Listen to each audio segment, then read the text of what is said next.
आधी रात हो चुकी होती है और उसी रात के साए में एक इंसान ढककर चुपके से अम्मा के घर के पास आता है और इधर उधर देखकर सीधा गायों के पास जाता है। अब देखो कैसे मिट्टी में मिलाता हूँ मैं सब कुछ आपका। दिनागढ़ की सुबह चढ़ते ही कावेरी अम्मा अपनी साइकिल पर सवार हो दूध ले निकल जाती है और सबसे पहले बिरजो के घर आकर रुकती है। ए बिरजो, एरी दूध लाई हो तुम्हारा, ले ले बिटिया। तभी सामने से बिरजो हाथ में एक पतीला लिए आती है। आ गई पहलवान अम्मा। ये सुनते ही कावेरी अम्मा हंसने लगती हैं। ला दे पतीला, तेरा दूध डाल दो। बिरजो उसे वो पतीला दे देती है। उसमें दूध डालने लगती है। अम्मा, वैसे एक बात पूछूं? पूछ पूछ बिटिया।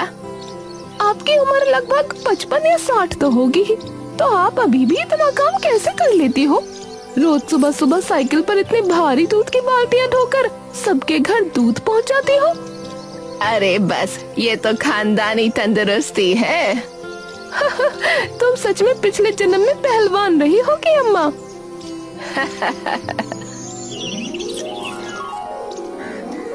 कावेरी अम्मा बिरजो का दूध दे एक बार फिर अपनी साइकिल पर सवार हो जाती है। जैसे ही बाजार में खड़े सभी लोगों की नजर अम्मा पर पड़ती है, सब लोग आदर से उन्हें राम राम और नमस्ते करने लगते हैं। अरे राम राम कावेरी अम्मा। राम राम बिस्वा। बाबूजी कैसे हैं तुम्हारे? अरे एकदम ठीक है अम्मा, सब बढ़िया चल रहा है। अरे पाए लागू अम्मा। जीते रहो जीते रहो। अम्मा एक मुस्कान के साथ वहाँ से गुजर जाती हैं। अरे कमाल है अम्मा, है इतनी उम्र हो गई लेकिन जोश अब भी वही जवानी वाला है। अरे और नहीं तो क्या। अरे अम्मा देखो कैसे फुर्ती से रोज साइकिल पर सबके लिए दूध जो है घर पहुँचाती है? और ऊपर से मन की इतनी साफ कि पूछो मत भैया। कावेरी की इस मजबूती की वजह से ही पूरे गांव में वो अम्मा पहलवान के नाम से शुमार थी। लेकिन अम्मा का ये मान सम्मान गांव में रहने वाले विमल सेठ को खूब खटकता था, जिसकी अपनी खुद की दूध की एक डेयरी थी।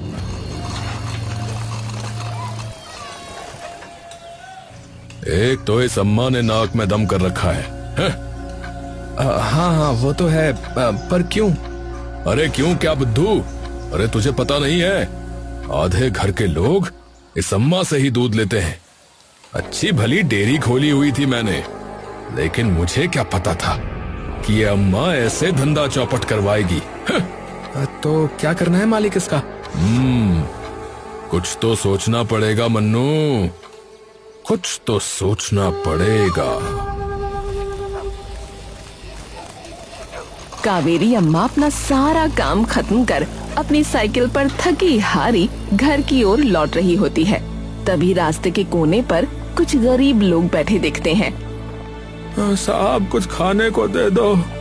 दया करो साहब, कुछ तो दे दो। कोई इंसान एक पल के लिए भी रुककर उनकी ओर नहीं देखता, लेकिन जैसे ही अम्मा उनके पास से गुजरती है, तब सामने बैठी एक कमजोर औरत हाथ जोड़कर कहती है, 2 दिन से कुछ नहीं खाया, कुछ खाने को दे दो ना। अम्मा तुरंत साइकिल रोक देती है। अरे रे रे, ऐसे कैसे, चलो मेरे साथ। अम्मा सबको अपने साथ घर ले आती है।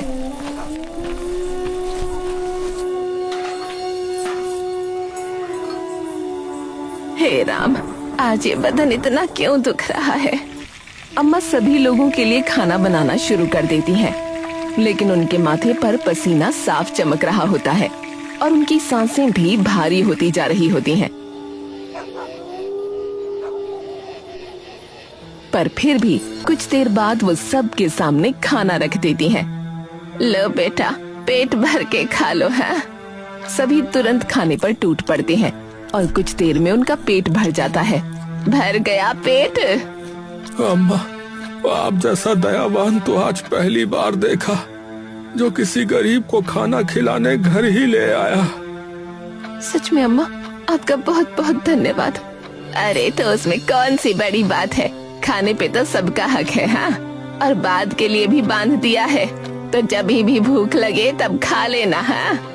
वो सब लोग खाना लेकर वापस चले जाते हैं। उनके जाते ही अम्मा बैठकर दूध की वो बाल्टियां धोने लगती हैं। हे राम, आज ऐसा क्या हुआ?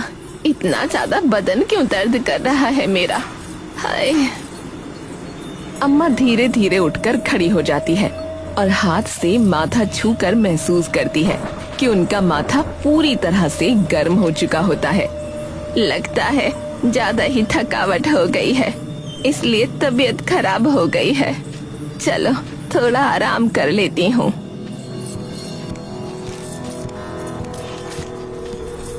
अम्मा जाकर अपनी खटिया पर लेट जाती है, लेकिन थोड़ी देर बाद उनका शरीर फिर से तपने लगता है। ऐसे तो ये बुखार ठीक ही नहीं होगा। अम्मा धीरे से उठकर एक पुराना कपड़ा पानी में भिगोकर अपने माथे पर रखकर फिर से लेट जाती है।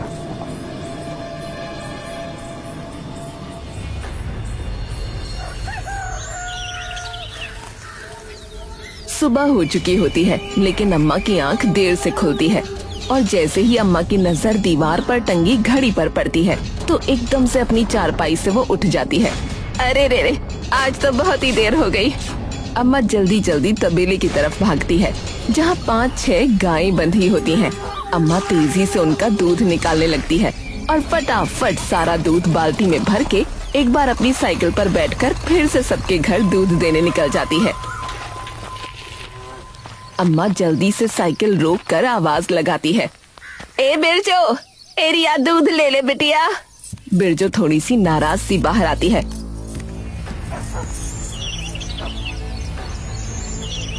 अम्मा, आज इतनी देर? सुबह से घर में हंगामा मचा हुआ है, बाबूजी को बिना चाय पिए ही काम पर जाना पड़ा। अरे बिटिया, कल रात तबीयत थोड़ी खराब हो गई थी। तो किसी को भेज देती ना अम्मा, आप अकेले ही सब काम करोगी क्या? अरे किसे भेजती बिटिया, मैं तो अकेले ही रहती हूँ। क्यों अम्मा, कोई बेटी या बेटा नहीं है आपका? अरे ना बिटिया, शादी के 2 साल बाद ही मेरे पति चल बसे और उनके जाने के बाद खुद ही अपना काम शुरू किया और चलाया, तभी से अकेली ही हूँ। बिरजो चुप हो जाती है और चुपचाप दूध ले लेती है। अम्मा फटाफट अगले घर दूध देने चली जाती है। जैसे ही अम्मा उस घर पर पहुँचती है तभी अम्मा की नजर वहाँ खड़ी इमली पर पड़ती है, जो कि रो रही होती है। ए इमली, रो काहे रही है बिटिया? क्या बताऊं, माँ जी है ना, उन्होंने फालतू में सबके सामने मुझे इतना डांट दिया क्योंकि चाय बनाने में थोड़ी देर हो गई थी, क्योंकि आपको आज थोड़ी देर हो गई ना। माफ करना बिटिया, तबीयत खराब थी मेरी। नहीं नहीं अम्मा, कभी कभार तो होता है, लेकिन माँ जी ने तो सबके सामने मुझे इतनी कड़ी खोटे सुनाई बिना मेरी बात सुने। अरे ऐसे कैसे? चला, मैं बात करती हूँ इस लाजवती से। अम्मा तुरंत इमली की सास के सामने चली जाती है। ए लाजवती, क्या हो गया? क्या कहा तूने आज अपनी बहू को? अरे आज इतनी देर से चाय ही ना बनाई, पड़ी सो रही होगी सुबह से। ए मेरी वजह से देर हुई है बेचारी को, और तूने इसे इतनी खरी खोटी सुना दी। क्या हुआ अगर देर हो भी गई तो? तूने एक बार भी पूछा उससे कि बेटी क्या हुआ? लाजवती इस बात का कोई जवाब नहीं दे पाती। अरे बहू घर की लक्ष्मी होती है, कल को अगर तेरी बेटी के साथ कोई ऐसा सलूक करे तो बता, तुझे अच्छा लगेगा? इतना करने के बाद भी तू उसे ऐसे बोल रही है। अरे कोई जरूरत नहीं उसे तेरी सेवा करने की, सरकारी नौकरी वाली है, चाहे तो अलग भी रह सकती है, लेकिन संस्कारी है इसीलिए तेरी बातें सुन जाती है। ये सुनते ही लाजवती की आंखें शर्म से भर आती हैं। माफ कर देना बेटी, तेरी तरफ से तो सोचा ही नहीं कभी। ये हुई ना बात। अम्मा मुस्कुराकर वापस बाहर आ जाती है। तभी इमली वहाँ आती है और अम्मा के गले लग जाती है। अम्मा, मुझे हमेशा लगता था कि मेरी माँ नहीं है तो मैं किससे बताऊंगी ये सब बातें, लेकिन आपने मेरी माँ की कमी पूरी कर दी आज। अरे तो मैं हूँ ना तेरी माँ, मुझे बोल देना जब भी जरूरत हो, हैं? विमल सेठ अपनी डेयरी पर बैठा होता है कि तभी मन्नू वहाँ आता है। सेठ जी, सेठ जी, सेठ जी, आपने सुना? क्या क्या सुना? अरे उस अम्मा पहलवान के बारे में। ये सुनते ही विमल के कान खड़े हो जाते हैं। हैं? क्यों, क्या हुआ? अरे सभी घरों में देर से दूध पहुंचाया है। कई लोग तो बिना चाय पिए ही काम पे निकले हैं। क्यों, आज ऐसा क्या हो गया? अरे पता नहीं, कह रही थी कि उनकी तबीयत खराब हो गई थी तो देर से उठी थी। ये सुनते ही विमल गहरी सोच में पड़ जाता है। सेठ जी, सेठ जी, क्या सोच रहे हो?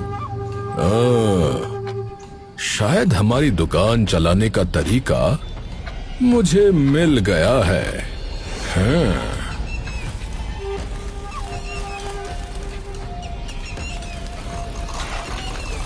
अम्मा एक बार फिर तपते बदन के साथ शाम को थकी हारी घर आती है और आते ही अपने बिस्तर पर लेट जाती है। हे भगवान, ये क्या हो रहा है? अम्मा एक बार फिर अपने सर पर पट्टी रखकर सो जाती है।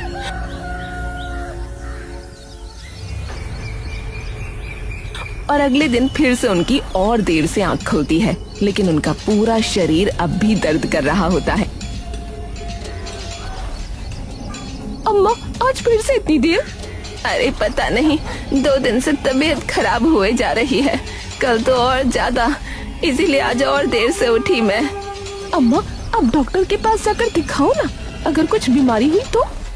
अरे कोई बात नहीं, वैसे ही मौसमी बुखार होगा। अम्मा उन्हें दूध देकर अपनी साइकिल पर सवार हो फिर से आगे की ओर जाने लगती है, लेकिन जैसे ही गर्मी का प्रकोप बढ़ता है वैसे ही उनकी आंखों के सामने का दृश्य एकदम धुंधला जाता है। अम्मा एकदम से अपनी साइकिल एक बड़े से नीम के पेड़ के पास जाकर रोकती है और उसके नीचे जाकर बैठ जाती है।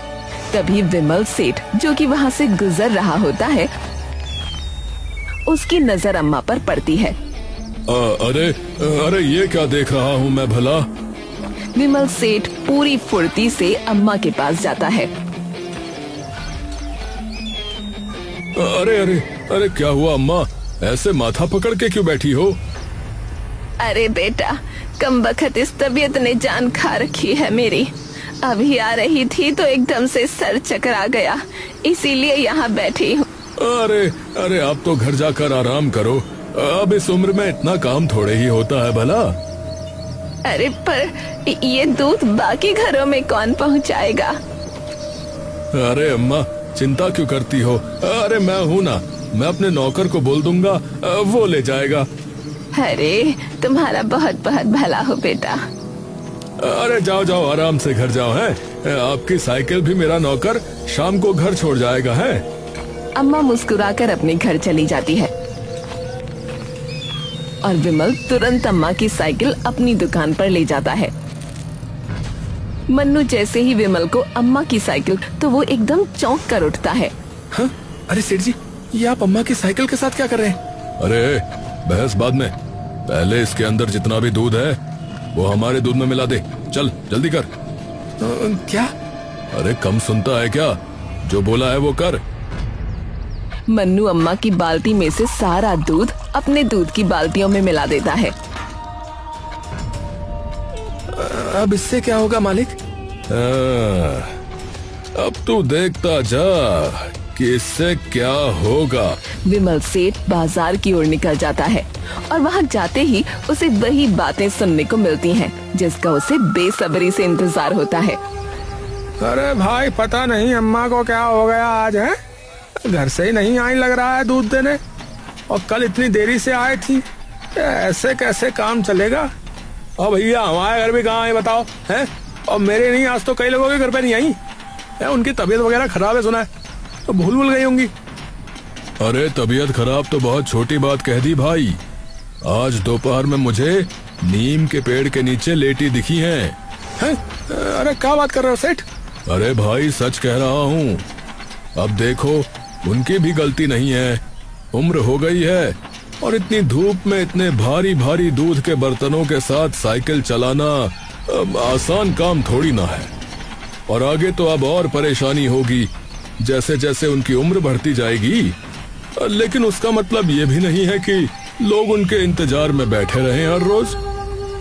भाई मेरे तो जो ग्राहक होते हैं उनको तो अपना दूध वक्त से मिल जाता है। बिल्कुल हाँ, मेरा नौकर तो जवान खून है, ऐसे फुर्ती के साथ सारे घरों में दूध देकर आता है कि पूछो ही मत। ये सुनते ही वो दोनों सोच में पड़ जाते हैं।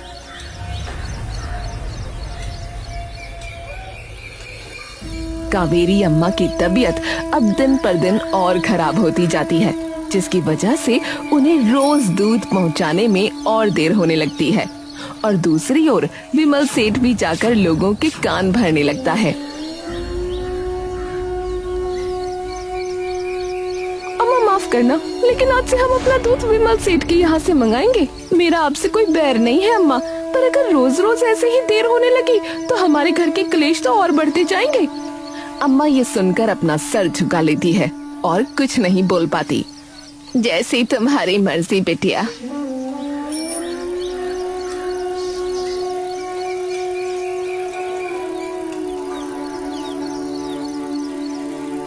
बेटा मैं कल से पूरी कोशिश करूंगी जल्दी आने की।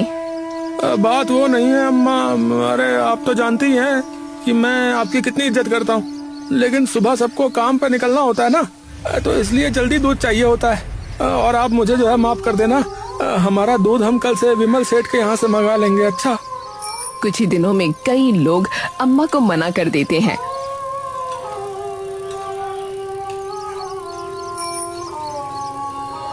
और हर दिन उनकी तबीयत भी और खराब होने लगती है। लगता है अब तो डॉक्टर के पास जाना ही पड़ेगा, वरना ऐसे ही बीमार रही तो सारा काम बंद हो जाएगा।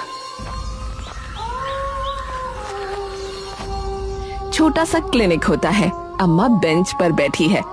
अम्मा मैंने हर चीज देख ली है, और आप बात समझिए कि आपकी अब उम्र हो चुकी है, और आप जितनी मेहनत कर रही हैं ये आपके शरीर के लिए ठीक नहीं है। आजकल वैसे ही इतनी गर्मी है। पर डॉक्टर साहब, आज से पहले तो ऐसा कभी ना हुआ। अम्मा चुपचाप सुन रही होती है।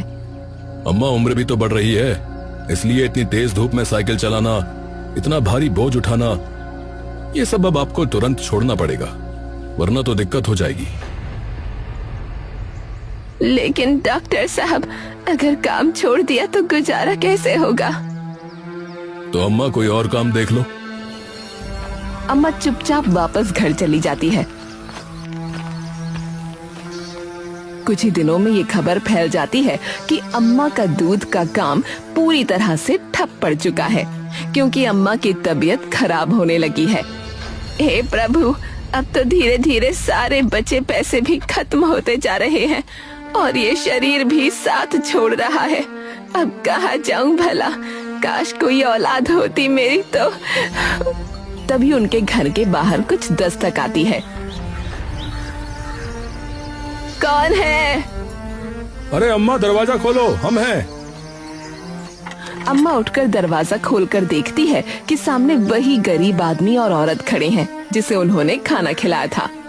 अरे आप लोग, आज भी भूख लगी है? आइए आइए, मैं बना देती हूँ आपके लिए खाना। अपने लिए नहीं अम्मा, आज आपके लिए आए हैं हम। मतलब?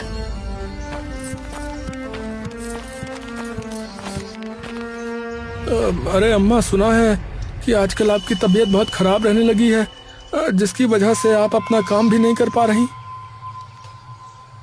बस क्या बताऊं बेटा, उम्र का तकाजा है, फर्क तो पड़ना ही था। तो आज से चिंता बिल्कुल छोड़ दो।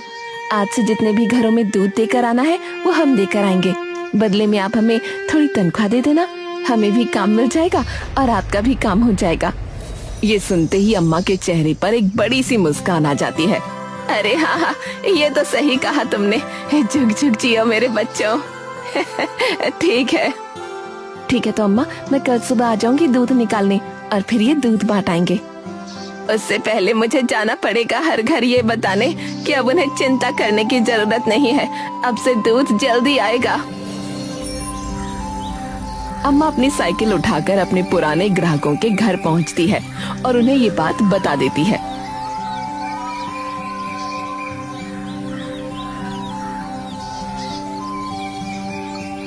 सुबह होते ही वो दोनों गरीब आदमी और औरत अम्मा के घर पहुंच जाते हैं।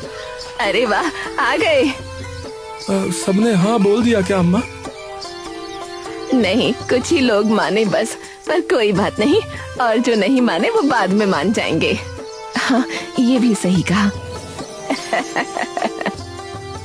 ठीक है, मैं तब तक दूध निकाल देती हूँ, फिर ये दूध देने चले जाएंगे। हाँ हाँ, ठीक है बिटिया। कुछ दिनों बाद, कुछ ही दिनों में एक बार फिर अम्मा का काम चल पड़ता है। लेकिन इस बात से विमल सेठ और भड़क जाता है। विमल सेठ अपनी डेयरी पर गुस्से में बैठा है कि तभी मुंह लटकाए मन्नू वहां आता है। अरे इतनी देर से क्यों आ रहा है रे? माफ करना सेठ जी, वो मेरी पत्नी की तबीयत ना खराब हो गई थी। अरे तो मैं क्या करूं रे? हैं? अपना काम बंद कर दूं? एक तो पहले ही उस अम्मा की वजह से काम फिर से कम हो गया है। मुझे तो लगा था कि आखिरकार उनका पक्का इलाज बांध दिया मैंने, लेकिन फिर उन्होंने किसी और को काम पे रख लिया। ऊपर से तेरे जैसा काम करने वाला नौकर। तुम सभी मिलकर मेरा काम बंद करवाओगे और कुछ नहीं। हाँ, पर सेठ जी, मेरी बीवी बीमार थी और अब भी पूरी तरह से ठीक नहीं हुई है, फिर भी मैं काम पर आया हूँ। अरे हाँ हाँ, ठीक है ठीक है। ये दूध आया है, इसे इन बाल्टियों में भर फटाफट। अरे अरे अरे अरे, ये क्या कर दिया रे तूने? अरे निकम्मे, क्या कर दिया? माफ कर दीजिए सेठ जी, वो गलती से फिसल गया हाथ से मेरे। अरे निकम्मे, अरे गलती तो मैंने कर दी तुझे काम पर रखकर। तू वैसे ही देर से आता है और नुकसान और कर दिया मेरा। एक काम कर तू, अब तू यहाँ से जा और कल से काम पर मत आना। जा यहाँ से। नहीं सेठ जी, ऐसा मत कीजिए, आगे से ऐसा नहीं होगा सेठ जी। अरे मैंने कहा ना, जा यहाँ से, मुझे शक्ल नहीं देखनी तेरी। मन्नू रोता हुआ वहाँ से निकल जाता है। अम्मा धीरे धीरे साइकिल चलाते हुए बाजार की तरफ जा रही होती है। तभी उसकी नजर एक चाय की टपरी पर पड़ती है, जहाँ मन्नू बैठा रो रहा होता है। अम्मा तुरंत साइकिल रोक कर उसके पास जाती है। अरे मन्नू बेटा, क्या हुआ, रो क्यों रहा है? मन्नू पहले चुप रहता है, फिर बोलना शुरू करता है। क्या बताऊं अम्मा, घर पर बीवी की तबीयत खराब है और आज सेठ जी ने भी काम से निकाल दिया। पर क्यों? गलती से दूध गिर गया था, बस उसी बात पर। अम्मा कुछ देर तक मन्नू की ओर देखती रहती है। तुम एक काम करो, कल से मेरे लिए काम करो। आपके लिए अम्मा? हाँ, मेरे लिए, क्यों नहीं करोगे? मन्नू के चेहरे पर हल्की सी मुस्कान आ जाती है। हाँ अम्मा, मैं करूँगा, जरूर करूँगा अम्मा, जरूर करूँगा। ठीक है, कल सुबह जल्दी आ जाना। हाँ। अगले दिन से ही मन्नू भी अम्मा के लिए काम करना शुरू कर देता है और कुछ ही दिनों में लोग धीरे धीरे फिर से अम्मा से दूध लेना शुरू कर देते हैं, जिसकी वजह से विमल सेठ का धंधा एक बार फिर से ठप पड़ जाता है। अरे सुबह से एक भी ग्राहक नहीं आया, जो थे वो भी चले गए। अब तो इस अम्मा का इलाज करना ही पड़ेगा। हाँ, करना ही पड़ेगा। आधी रात हो चुकी है और उसी रात के साए में विमल मुंह ढककर चुपके से अम्मा के घर के पास आता है और इधर उधर देखकर सीधा गायों के पास जाता है। अब देखो कैसे मिट्टी में मिलाता हूँ मैं सब कुछ आपका।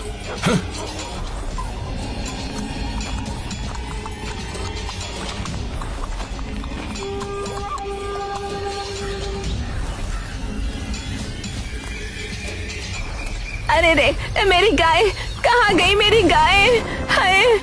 अम्मा घबरा कर इधर उधर देखने लगती है, लेकिन उसे एक भी गाय कहीं नहीं दिखती। अम्मा चुपचाप अंदर आकर बैठ जाती है।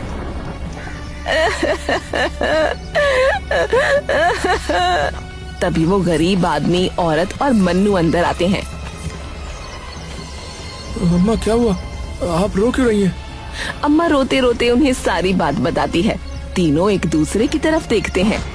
हाँ अम्मा, हम गांव का चप्पा चप्पा छान मारेंगे, किसी ना किसी को तो कुछ पता होगा।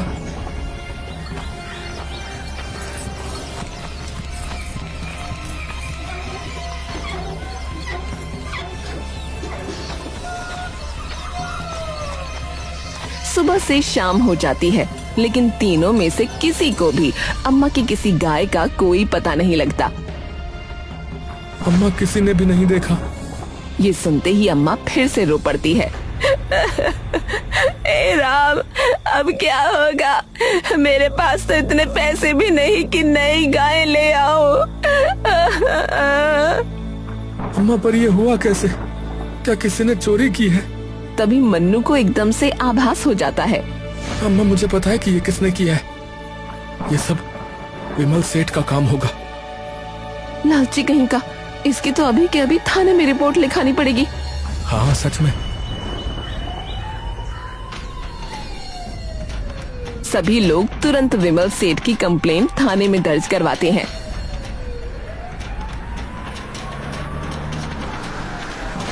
पुलिस विमल सेठ को पकड़कर बाहर लाती है। अरे अरे इंस्पेक्टर साहब, अरे माफ कर दो, गलती हो गई इंस्पेक्टर साहब, गलती हो गई।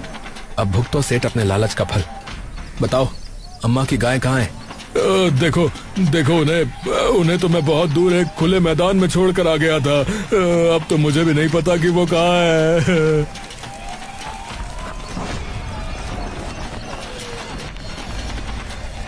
अम्मा चुपचाप चिंता में बैठी होती है। अब क्या करूं? कहां से लाऊं इतने पैसे? ऊपर से तुम लोगों का काम भी चला गया। चिंता मत करो अम्मा, कुछ ना कुछ जरूर हो जाएगा।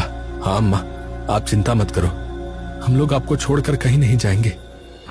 तभी इमली वहाँ आती है और आकर अम्मा के पास बैठ जाती है। अम्मा, क्या हुआ? अरे क्या बताऊं बेटिया? बताओ ना अम्मा, जब तक नहीं बताओगी तब तक कैसे समझ आएगा? अम्मा इमली को सब बात बता देती है। इमली कुछ देर चुप रहती है। अम्मा, ये लो, इससे 4-5 गाय आ जाएंगी। अरे नहीं बेटिया, ये कैसे ले लूं मैं? ये तो तुम्हारे हैं। क्यों अम्मा, आपने ही तो कहा था आप मेरी माँ हो। फिर बेटी अपनी माँ के काम नहीं आएगी क्या? अगर बेटी नहीं आएगी तो कौन आएगा? अम्मा की आंखें भर आती हैं। धन्यवाद बेटिया, तुम सबका ये एहसान मैं कभी ना भूलूंगी। अम्मा, ये सब आपके कर्मों का फल है। आपका दिल इतना साफ है, इसीलिए आज सब आपके साथ खड़े हैं।